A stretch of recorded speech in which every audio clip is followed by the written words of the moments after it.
welcome back to Smile Jamaica. Many couples experience problems with infertility when trying to conceive, and we've got Dr. Sharifa Frederick to give us an understanding of some possible causes, treatments, and of course, solutions. Welcome, Doc. Thank you for having me. Good morning. Morning. So, infertility, how common an issue is it? Well, it's a fairly common issue in our population, right? About 10% of our population at some point will experience problems in trying to conceive. There are male factor and there's female factor, all right? About 10% of patients who are infertile is because of a male factor solely. About 40% is female. Another 40 is both have the problem, so both have infertility issues. And then another 10, we can't really find a reason why, but they have, infertility issues. What are some of the causes of these infertility issues in men first and then women? Well, in men, normally what happens is that we ask men to come in and do a semen analysis, and then we'll find that the sperm count is low. So the causes could be environmental causes, it could be hormonal causes, and it could be age is a factor as well, even in men. Do you find that we are a culture, a lot of people tend to use marijuana and other kinds of drugs? Do you think those things affect? Well, studies have shown that they do affect, but we did a local study recently that, showed that it didn't really have much of an effect. I mean, so much of our population smokes marijuana and we still, we don't notice that many people having infertility issues in that population. And in women? In women. Is the same kind of causes behind the infertility? Well, yes. In women, most times age is a factor, right? Because we have a lot of women who delay getting pregnant, or new age women, right, they call to pursue their career. So we have a lot of older women coming, and of course their fertility declines after age 35. So that's the age that you would say we should try and get pregnant before? Yes, it is recommended to try and have your family, try and do both, try and pursue a career and still try and have your family at the same time to avoid issues having to do with age and poor ovarian reserve, poor function of your ovary, at that time. What are your prime childbearing years? Because I know you're born with a certain amount of eggs and then that's it. So what's the range in which you'd say is the prime childbearing year? Well, I mean, so long as you're menstruating, you're able to conceive, right? But I mean, of course, we wouldn't recommend, necessarily, having children in teenage years, etc. So I would recommend prior to age 35, you try and have your family. And there's also such a thing as protecting your reproductive health. So, if you have issues such as painful periods or things that may indicate endometriosis, it's good to check them out so that it can be treated before it becomes an issue. Also, protecting your reproductive health includes, trying not to get sexually transmitted infections because a lot of them are asymptomatic, they don't produce symptoms, and they can scar your reproductive organs and then block your tubes and cause permanent damage to your tubes. So we all have to be conscious of protecting your reproductive health. What are some tests that we can do as females to know if we are healthy?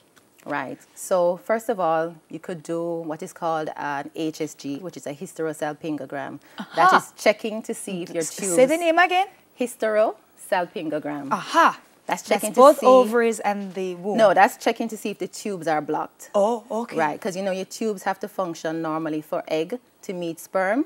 Right, so you have to check to see if the tubes are blocked. That? When we do the HSG, basically what it is just a dye that they put into the uterine cavity, and it extends into the tubes, and they take X-ray pictures, and they can see it spreads right to make sure that the dye spills, right. And then they can see that the tube is patent, it's not blocked. Fantastic. Right, and in men, it's just the test for the just semen? the semen analysis. Other tests in women include doing your hormonal test to see how your ovaries are performing. So we do anti-Malarian hormone, all these fancy words, but it's just basically testing to see how good your ovaries perform. What are some symptoms that will tell me that something's off? Okay. If I'm trying to have a baby. Right. So if you're trying to have a baby and you're having regular intercourse and you're not conceiving within 1 year, it's good to check it out. Especially if you're under 40. If you're over 40, then it will give you 6 months.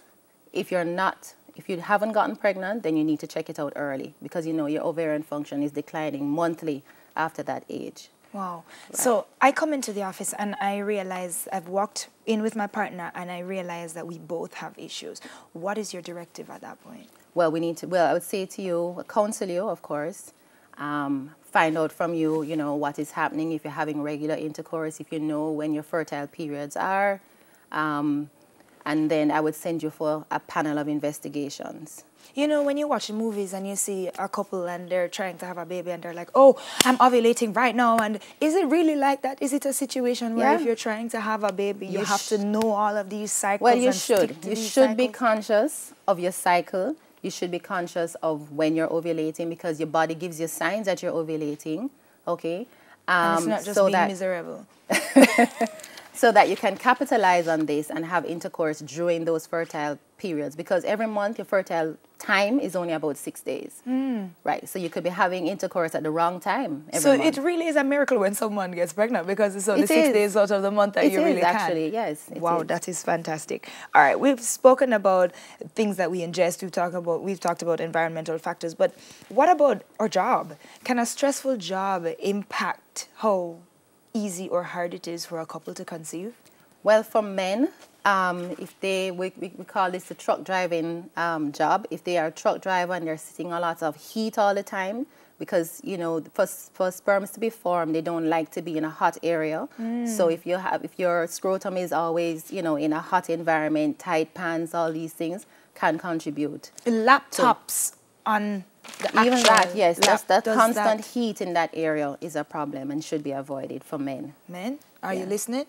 If you plan on having kids, you really should do your research. But generally for women, I mean, just a stressful job in and of itself shouldn't have a harmful effect. Because we're strong like that. Exactly. Okay. A couple, would you suggest that they have fertility tests prior to marriage? That is something that, I mean, it's something that's subjective. I can't say that everybody should go and have tests, you know, because, you know, we don't want to discriminate per se. Because you can still have, you know, a successful marriage, you know, a fruitful life without having children. Can so adopt. That shouldn't be a factor in determining. And that's just a personal thing, you know. Okay.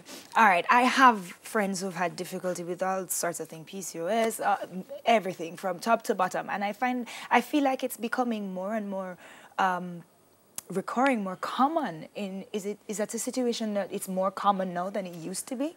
I don't think so. I think we're just more aware and we're picking it up, you know, more often, you know. So if you have irregular periods, some people would just go ahead and they don't even realize that this is a problem. But once, you know, they come to the doctor, they talk to their friends, they realize that, yes, if you have irregular periods, it could mean that you're not ovulating, and it could mean that, you know, that could be a factor in you not getting pregnant. So I think it's something that we're becoming more aware. So we're doing more ultrasounds. We're picking up the ovaries that have all these follicles on them that are polycystic, and then we're treating these ladies.